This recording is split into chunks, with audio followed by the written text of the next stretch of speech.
Myanmar, yang sebelumnya dikenal sebagai Burma, telah lama berada di bawah kekuasaan junta militer. Dalam sejarahnya, setelah merdeka dari penjajahan Inggris, pada tahun 1948, negara ini memulai masa pemerintahannya dengan menganut sistem demokrasi parlementer. Namun, sistem tersebut tidak bertahan secara lama. Hal ini dikarenakan ketidakmampuan Perdana Menteri pertama Myanmar, yaitu U Nun, dalam menjaga stabilitas politik.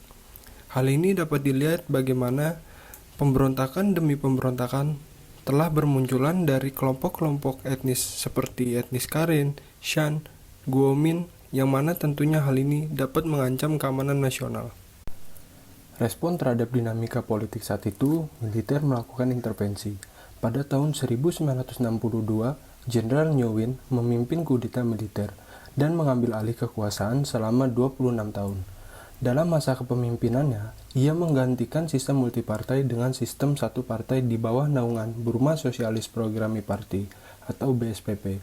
Dan di lain hal, Jenderal Ngo Win juga menerapkan ideologi yang bernama Burmese Way to Socialism. Ideologi ini bertujuan untuk melakukan reformasi ekonomi, membatasi pengaruh asing, mengubah nilai-nilai masyarakat, dan menyatukan etnis yang beragam. Namun, dalam penerapannya, banyak sekali kegagalan, yang mana hal ini dapat dilihat bagaimana produksi beras menurun sebesar 5,3% pada tahun 1965 hingga 1966. Selain itu, pemberontakan terus terjadi dan juga tingkat kriminalitas semakin meningkat.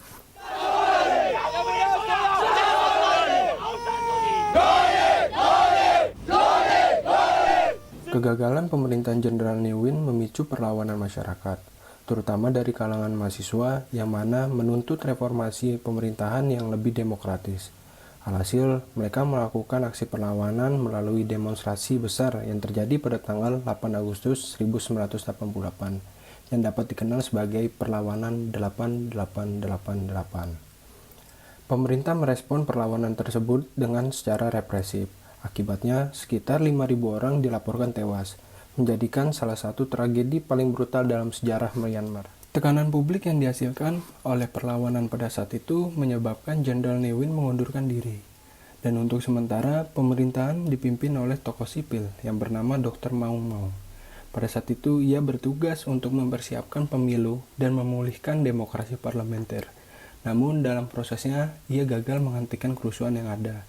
Akibatnya, militer kembali mengambil alih melalui lembaga yang bernama State Law and Order Restoration Council yang dipimpin oleh Jenderal Saw Maung pada tanggal 18 September 1988. The government had uncovered and obtained definite information and conclusive evidence that the NLD party members and the underground cells of the Burma Communist Party, as well as some other groups, conspired to exploit and use the students to disrupt the prevailing peace and stability in the country.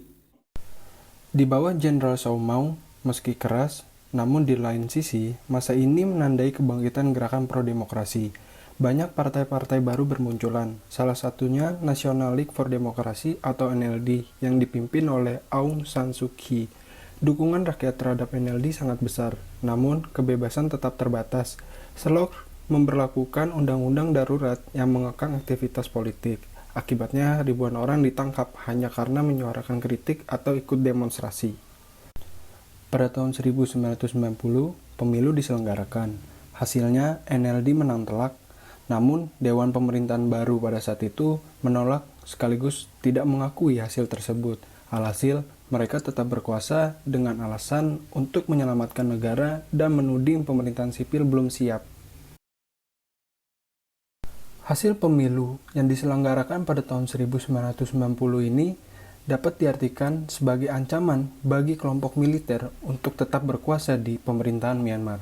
Sehingga pada tahun 1991 mereka melancarkan kampanye yang mana bertujuan untuk menekan oposisi, mempersempit ruang sipil, dan juga mempertahankan dominasi militer dalam pemerintahan Myanmar.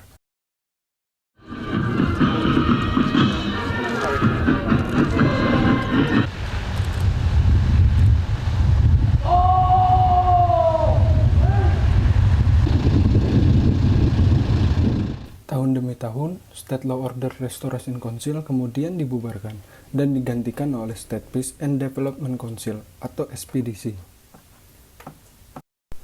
Terdapat berbagai perubahan, baik dari segi nama, strategi komunikasi, maupun fokus pemerintahan pada saat itu, yang mana State Peace and Development Council atau SPDC mengklaim mereka akan memfokuskan pemerintahannya pada pembangunan dan mewujudkan stabilitas politik.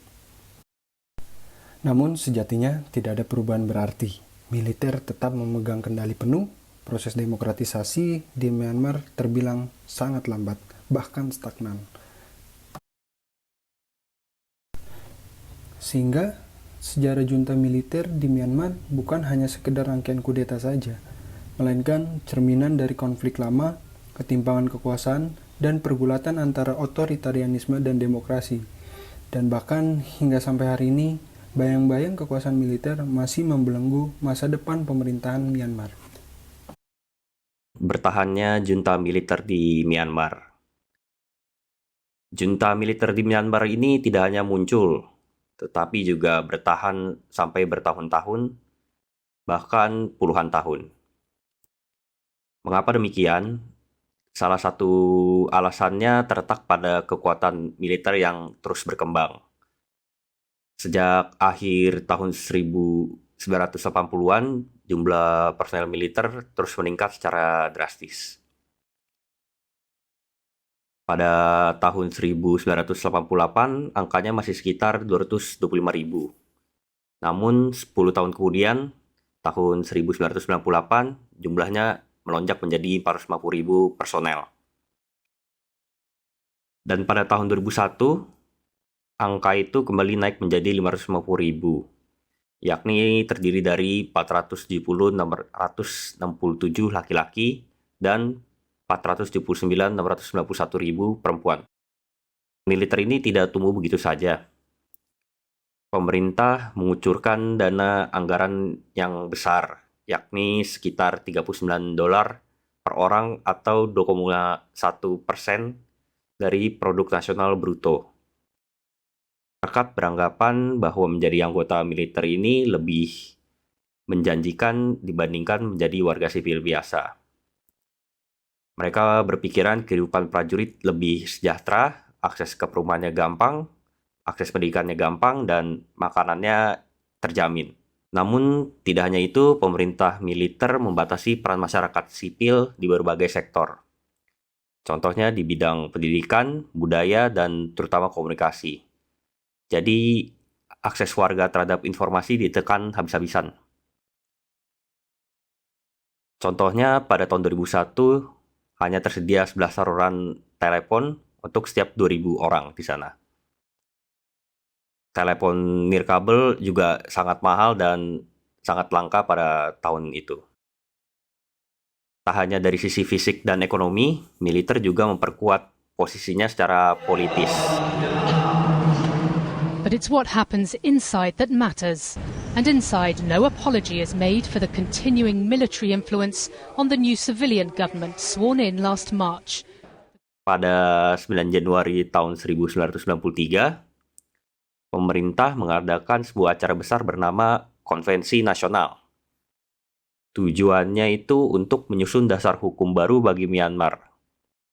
Tapi hasilnya, militer justru menegaskan dominasinya dalam sistem legislatif Myanmar. Militer juga mendapatkan jatah 25% kursi parlemen.